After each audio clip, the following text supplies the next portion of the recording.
देख रहे हैं खुलासा टुडे न्यूज, हर कदम आपके साथ। गोपाष्टमी कार्तिक माह के शुक्ल पक्ष की अष्टमी को मनाया जाने वाला एक हिंदू त्योहार है, जिसमें गायों और बैलों की पूजा की जाती है।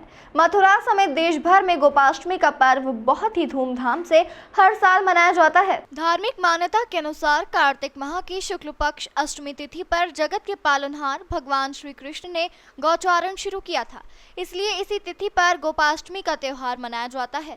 इंदौर खंडवा नाका स्थित आसाराम बापू आश्रम में गोष्टमी का त्योहार बड़े ही हर्षोल्लास के साथ मनाया गया। साध्वी रेखा बहन ने बताया कि संत श्री आसाराम बापू आश्रम में साधकों और गुरुकुल के बच्चों द्वारा गाय माता को दलिया और चारा खिलाया, साथ ही गाय माता की पूजा की। वहीं साध्वी रेखा बहन ने कहा कि गौ माता को राष्ट्रीय माता घोषित किया जाना चाहिए। गुरुकुल की प्राचार्य रश्मि चौधरी वेदी ने बताया कि आंवला नवमी के अवसर पर महू तहसील चोरल के पास उमट गांव में आदिवासियों के बीच भंडारे का आयोजन किया जा रहा है।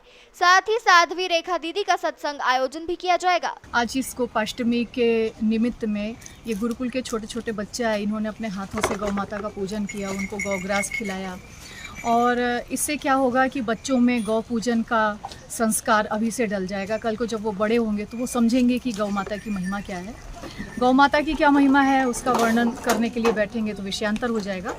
अभी इसी सीक्वेंस में कल आंवला नवमी के अवसर पर महू तहसील में चोरल के पास उमट गांव है, जो कि काफ़ी इंटीरियर एरिया है। कहते हैं कि वहाँ पर मोबाइल नेटवर्क भी काम नहीं करता है, मोबाइल का नेटवर्क तक नहीं पहुँचता है। ऐसे इंटीरियर एरिया में आदिवासियों के बीच में भंडारे का आयोजन किया गया है पूज्य बापू जी के दिशा निर्देश में।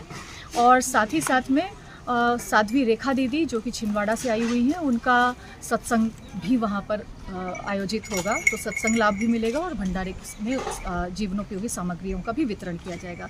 इसी कड़ी में आगे 15 तारीख को झाबुआ झाबुआ जिले में राणापुर में भी भंडारे का आयोजन किया गया है। तो यही कार्यक्रम है जो कि आज के लिए किए जा रहे हैं। आज परम पूज्य संत श्री आसाराम जी बापू आश्रम गुरुकुल में गौशाला भी है इंदौर में, और यहाँ पर कई साधक और गुरुकुल के बच्चों के द्वारा गौ माता की पूजा की गई।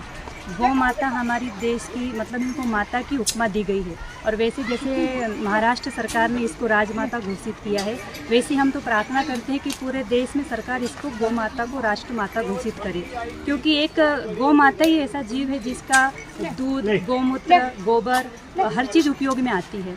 और हमारे बापूजी ने गायों की रक्षा के लिए हर जगह पर गौशाला ही खुलवाई है।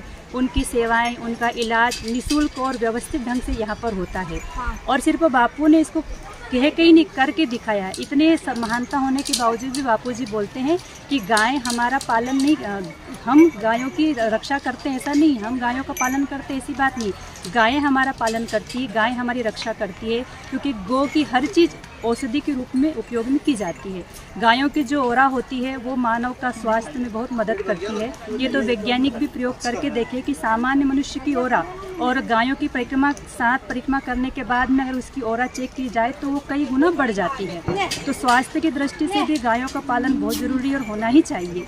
तो हमारे बापूजी ने इस चीज़ को बहुत महत्व दिया है, चाहे इंदौर आश्रम हो, भोपाल आश्रम हो, उज्जैन आश्रम हो, राजस्थान में कई ऐसी गौशालाएं हैं जहां पर कि कत्ल खाने में जाने वाली हजारों गायों को आश्रम में रख करके उनकी सेवा की जाती है। तो ये श्रेय किसी संत को जाता है तो हमारे परम पूज्य संत श्री आसाराम जी बापू हैं। और भगवान श्री कृष्ण ने भी गायों का चारण किया, गायों की रक्षा की, गायों को जंगल में लेकर चराने जाते थे, तो गायों को बहुत महत्व दिया है। तो वैसे हमारी संस्कृति में गाय जैसी और कोई चीज़ है ही नहीं, उसकी जितनी भी सेवा की जाए उतनी कम है। और उनकी रक्षा के लिए हमेशा सरकार से हमारी यही प्रार्थना है कि गायों की रक्षा करे और उनके लिए आशीर्वाद प्राप्त करे। ये हमारी उनसे प्रार्थना है। नारायण हरि। इंदौर से अजय मालवी की रिपोर्ट।